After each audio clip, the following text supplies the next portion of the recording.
Okay, so we get asked a lot about what we think about Daniel Stahl, world champion 2019, one of the best discus throwers in the history of the sport, world championship runner-up in 2017, and I was actually at this meet with Alex Rose and Nick Ranius. So this is a great comp to watch. But people ask, there's a couple things he does that he's a little unorthodox about, and what do we think about it?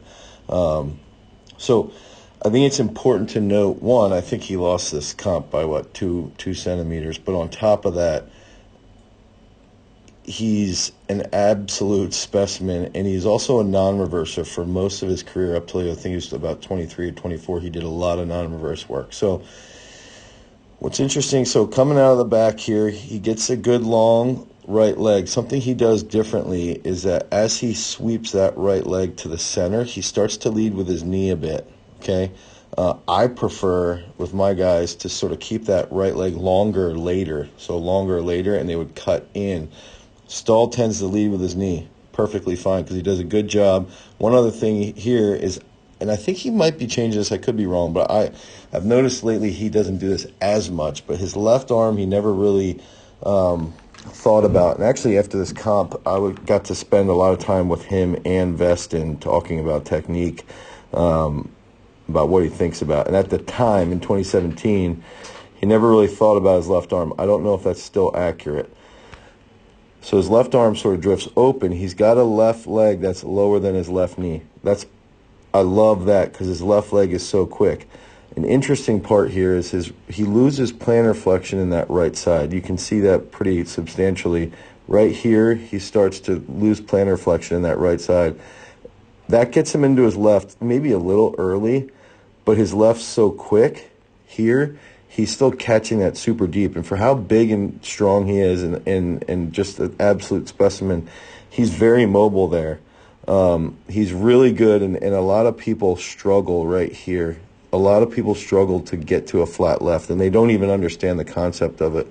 But Stahl does a really good job of hitting that flat left so that as he rotates, he's really holding that entire left side right here. You can see how his left side's holding and the right side rotates around his left. I think one of the things I don't like here is because he loses flexion in that right plantar flexion, it doesn't rotate around. His hip and his knee and his ankle don't rotate as well as maybe it could, but I think he's so good at this, it doesn't matter. And you can see here his left shoulder is now behind his left hip, which is huge. He's left shoulder behind the left hip, still holding. Discus is in the hand. That's why he's so good. This position right here is why he's so freaking good and so talented. And the discus is out of his hand right here, okay? He's still sitting on that left with that left shoulder back, which is just absolutely phenomenal. He rotates forward and then finishes with that huge, nice, easy 69-plus toss. So I think for me, the things that I would, that I don't like to coach my beginners is I don't like leading with the knee. I'd like to hold that left shoulder here a little bit. I'd like to see maybe a little more plantar flexion in his right, and then that's it. He's so good. He's one of the best ever, coached by the best throws coach in the world, Veston, and just an absolute behemoth. So if you want more information about technical analysis, head over to throwsuniversity.com. Thanks for tuning in. Peace.